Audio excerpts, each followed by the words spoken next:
All right, welcome to the CNET stage at CES 2014 in Las Vegas. I'm Donald Bell, he's Eric Franklin, and we're here to talk about tablets. It's Tablet Talk with Donald and Eric.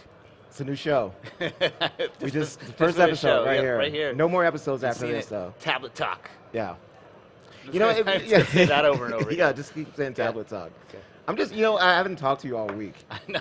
Like, I think I've That's talked actually to why I like booked this 5 show minutes so we can catch up. Yeah, I hope you guys don't mind. Yeah. Yeah. Because I've talked to you for literally like 5 minutes. Because I don't get to talk tablets with you that much anymore. Like, I usually talk tablets with you, and like you went CNET TV, so we don't really get to do this that much. No, this is good. Not everyone can see it. So tell me about the tablets of CES. What do you want to know? Well, I know you've got a roundup here. I'm going to go off the roundup. Okay. First off, the Snakebyte Vyper, a 3-in-1 home gaming console and tablet in your hands. Right. That's basically a 7-inch tablet. It has a kind of a customized interface. It has a dock that you connect the tablet to, and then you can hook it to your TV. It comes with a remote control. You can control it with your remote control, like you can watch Netflix movies and stuff like that. All right. It's $200, and for an extra $50, you can get this this Bluetooth gaming controller, and it's Android-based, so it plays Android games. But the problem with this, and a lot of these kind of gimmicky tablets like this, is that it's too expensive. It's $200 for a kind of streaming box. It's portable, yeah, but it's kind of a streaming box gaming device. If I'm going to play games on my TV, I'm going to play Xbox 360, I'm going to play PS3. Those are both $200. I feel like especially if they're going for the gaming thing, there's already these systems that are dedicated towards Android gaming content, like the Ouya. Or even what NVIDIA's like the Shield. Yeah, which can connect to your TV via HDMI. And I feel like also the fact that you can use like a Bluetooth controller with your tablet and connect your tablet up over HDMI, that's a feature that has been in like every Android tablet of the last year. Yeah, it's not without them really putting that up front as something that you go buy it and do. It's not really doing anything new. I mean, it's it gives you the remote control, and it for an extra $50, like I said, then you get the Bluetooth controller. But like you said, it's there's nothing novel here. Is it the dock? Is it the dock that makes it kind of cool? I don't know. I mean, maybe. The dock, it has an IR blaster on it. You can control it with the dock then. You control it with the remote controller. I mean, it's on the list, Donald. Well, so that's why we're talking about it. I have to give it to them. At least they came up with a really badass name. Yeah. The Snakebyte Vyper. Yeah, it's like a new Cobra character. Right. It's like a new G.I. Joe toy, like coming this summer, the Snakebyte Vyper or something. All right, next one's got a pretty great name too, but not quite as, macho. It's kind of an ironical name for sure. The Toshiba Excite. Yes.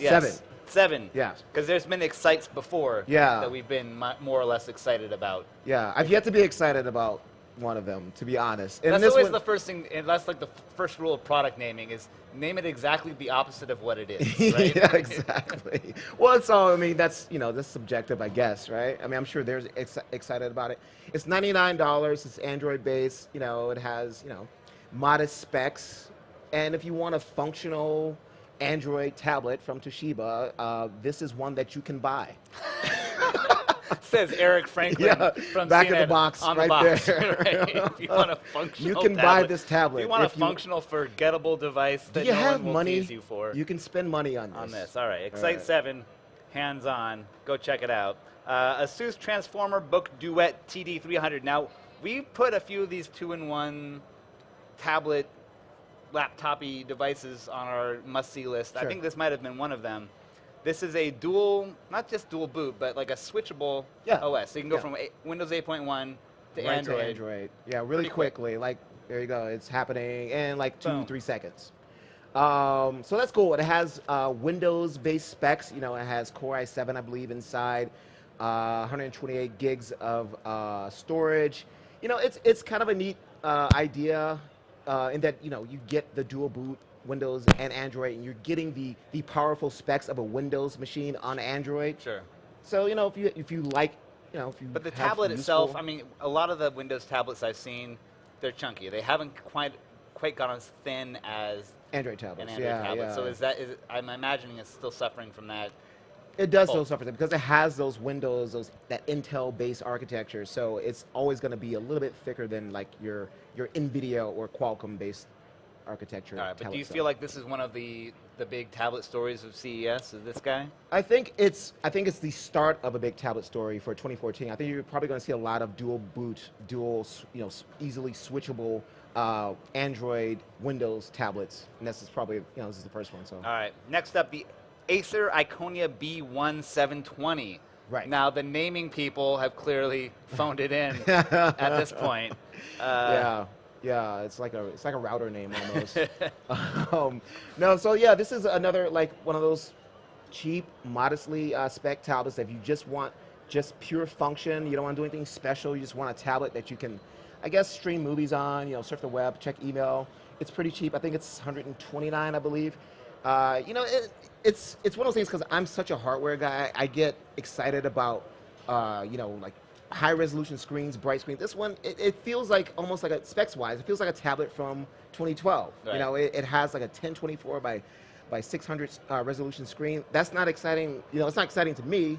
But for someone who doesn't care about that kind of stuff and doesn't want to pay that kind of money. I do feel like there's that much whole money. segment of Android tablets, and it's been here for a while, but it's rare that I see names like Acer or even Toshiba even bother with it, of like the tablets that you just fall into. As like the person who buys it just, like I'm at, electronics store X Right. and there's a bin of these tablets here Right. on sale Right. that, are $200. I'm, whatever the name is, Right. it works. I'll pick it up. Yeah. Like that's for that person. Like Instead I of know like a lot a of people- flagship device where like you're going to the specific store to buy this.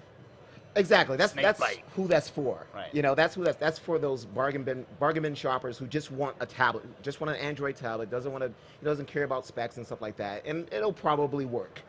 Another back of the box Right. quote from Eric Franklin. Seen as Eric Franklin. It'll probably work. All right. ASUS. Yes. Again. This is- VivoTab Note 8. This is Yes. them starting with an actual stylus-oriented tablet, kind of getting into the Samsung Note realm. Yeah. It's kind of taken on Samsung, although this one is running Windows 8.1, not Android. And it's people are interested in using their tablets with a stylus. This one is using Windows, so there's not really that much like native functionality for the stylus built in, like the Samsung Note. Samsung Note you can search by just writing, and you don't have to type anything in. Yeah. This one I'm not sure if it has that. When we use it this week, it didn't really have that kind of functionality. There Now, it is right there. answer me this question. All Is right. this ever going to go away where the branding is very specifically in one orientation? You know what I'm wondering what's ever going to go away? The Nexus 7 2012 design from ASUS. I feel like they've been leveraging that. They've been leveraging that for like a year and a half now. That's what I'm wondering. I Like, know. it's- I know there's not a lot to be done about making a tablet that much sexier at this point. It's a slab of plastic. It is. All the content Black is really bezel, basically the screen. usually. Screen quality, black Yeah. bezel. But I really feel like the branding annoys me. Just in my Type A. Right. If I want to use it this way and have ASUS running Right. up and down, it just feels. Yeah, you just want to throw it across the room when you see that Yeah. ASUS upside Yeah, down. exactly. You know how I get all Yeah, rageful. I do. Acer, the A1A30, another tablet here from CES 2014. That one, yes. What makes this one Uh, memorable? Well, it's basically like a slight upgrade from the A1 820, which came out I think last summer. It seems like it has a little thinner design. It still has this but again, it has this low resolution screen. It's one of those hey, it's functional. It works. It's $150. You don't want a lot of high specs. You don't want a lot of features. You just want a tablet that works. It has a larger than usual screen for a small tablet, 7.9 instead of 7-inch. But then it has that 1024 by 600 resolution, which is always disappointing to me. Yeah. I'm just kind of I'm kind of a graphics snob when it comes to that kind of stuff. All right, I got another question for you. All right, You got to shoot. answer this honestly. All right. Are some of these designed just to be used as a cheap tablet for the bathroom? I would imagine so. I don't care what the resolution is as long as it's $200. Right, It's disposable. right. I just need to, I need it for 5 minutes at a time, pretty much, and it needs to be portable, So yeah, I think you're right. I think you're onto something. They should make the naming more suggestive of that. The ASUS. Well, it is called the B. Was it the A1? This That's is the A1. Yeah. Yeah. The B1 maybe for bathrooms. Depends. Maybe a different tablets for different uses. Yeah. All right, Samsung. Finally, we're kind of getting into. Something I mean, let's be honest. Samsung kind of owns the high-end Android. you know, not iPad Yeah. tablet category. For sure, What for are they sure. showing off here at CES? Yeah, they're showing off something pretty exciting. They're showing off the new Pro line, the Note Pro and the Tab Pro. The Tab Pro comes in 8.4, 10.1, and 12.2 inch sizes. Is that and the first time going up to 12.2? that's the first time they've gone there. Yeah. Yeah. I think Toshiba had like a 13 inch a couple years ago. That's right. But yeah, and the Note Pro, which is you know, stylus-based tablet, goes up to 12.2 inches. And you know, it's high-end specs, 2560 by 1600 resolution on all of them, even the the smaller 8.4.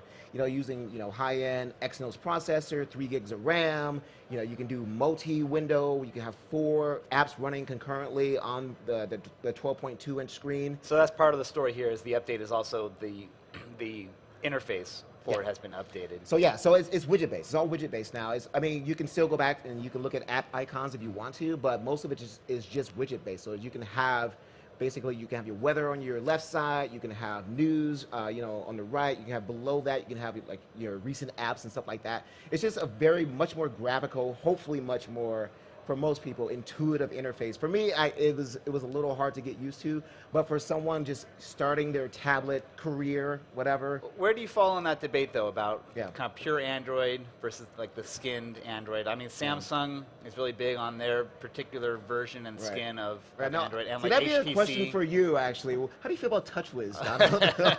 I think TouchWiz is what they should call the bathroom tablets, right? Right. No, but I mean, I know it's a big, it's a big Well debate, done. Well you know? done, sir. But I mean, because the more Samsung invests on making the Android experience on the tablet their specific flavor of it, Yeah. they're alienating some people, but they're also hopefully chasing after Like a new a person like, who's yeah. only going to seek out a Samsung tablet because of that experience, right? Right. As a person that's, you know, people that are fans of the Samsung interface, people who, you know, maybe haven't used tablets before. I think that, honestly, the TouchWiz has come a long way since when you were reviewing tablets. It's much more customizable. It's much more useful. Has like a lot more features than even, you know, stock pure Android 4.3, 4.4. I've, like, in the last couple of months, I've really come to like TouchWiz, and this is kind of an evolution of that. That's just much more graphical, but still just as customizable. I'm kind of excited about it. You know, I haven't used it that much. You know, I got a few moments to use it this week with Samsung. But you know, it has a lot of potential. So, All right, you all right, know. and then also in that Samsung family was the Note Pro. This was the 12.2 inch Yeah. mega tablet. So yeah, there's a Tab Pro that's 12.2 inch. There's a Note Pro that's 12.2 inch. This is just a stylus version of that same tablet. Exact same specs as the 12.2 Tab Pro. Just it uses a stylus if you want a stylus. Right. If you're so inclined to use a stylus. Yes. I never got the stylus bug. Yeah, it never did something for me. Yeah. Needed taking an art class. Yeah. Alcatel One Touch Pop 7 and Pop 8. Yes, yes. I think the kind of like defining feature about these tablets is that they're going to offer, if they come out here, Alcatel tells me they'll be released in North America this year. They didn't really say the U.S., but you know, they didn't. I pushed them, and they were like, "Oh, Canadians, get ready." Yeah, they were just silent. They're there. But so like, the 7-inch will be under $200 and will offer LTE. The 8-inch will be under $300 and offer LTE as well. That's pretty cheap for cellular LTE-based tablets. Usually, if you're going to go that, you know, the LTE cellular small tablet route, you're going to pay, you know, upwards of $350. So now I remember back in the day. Back in the day good of old tablets. days. That was 2 like, years ago. That was the first strike against the iPad. Was like a wave of tablets that were all carrier attached. And They all came with 3G data, and there was no way you could get around it. If you were going to buy that first wave of like Galaxy tabs, they were all carrier subsidized. If you're going to buy that, you're going to be stuck with it for 2 years, pretty much. But then I felt like everyone came to their senses, and all the Android tablets you were going to buy would be Wi-Fi only, and maybe you would buy like a month-to-month kind of plan, or you could like just, you know, attach it to your current plan. If you have a cell phone plan, you can attach it like that. A lot of them are offering that kind of stuff. Right. So none of them are trying to lock you in anymore. Okay. Which is great. Yeah, that's a good question. It's still a thing though to go out and buy your tablet at a Verizon store or something and come with like a month by month.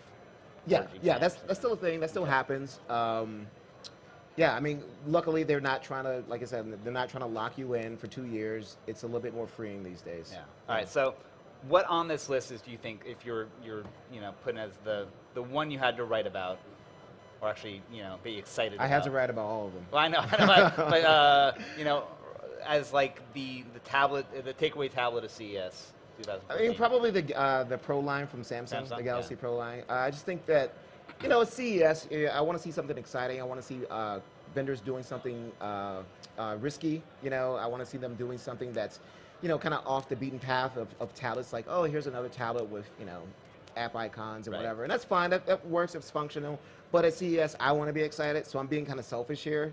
So those things excite me because they're doing something really different. But these are not all the tablets we're seeing this year, right? I mean, CES is not historically the place where the big tablets, aside from maybe the Samsung crop, will come out. Yeah, right? I think over the last couple of years, Mobile World Congress has kind of been more of a kind of a staging ground for tablet debuts. I think we're going to probably see. I think it's kind of a good in between. It's still early in the year, so they get that quarter one buzz. But it's a little bit later than January, so they have a little bit more time to work on it. So if you had to project, though, what you might be seeing at Mobile World Congress, what we didn't see here, who are the players that you think are going to be showing something off worth getting excited about? Well, I'm really excited about, NVIDIA announced the NVIDIA Tegra K1 this week. Mm-hmm. It's a new processor. It's supposed to be as powerful. Like supercomputer processor. Yeah, well, right?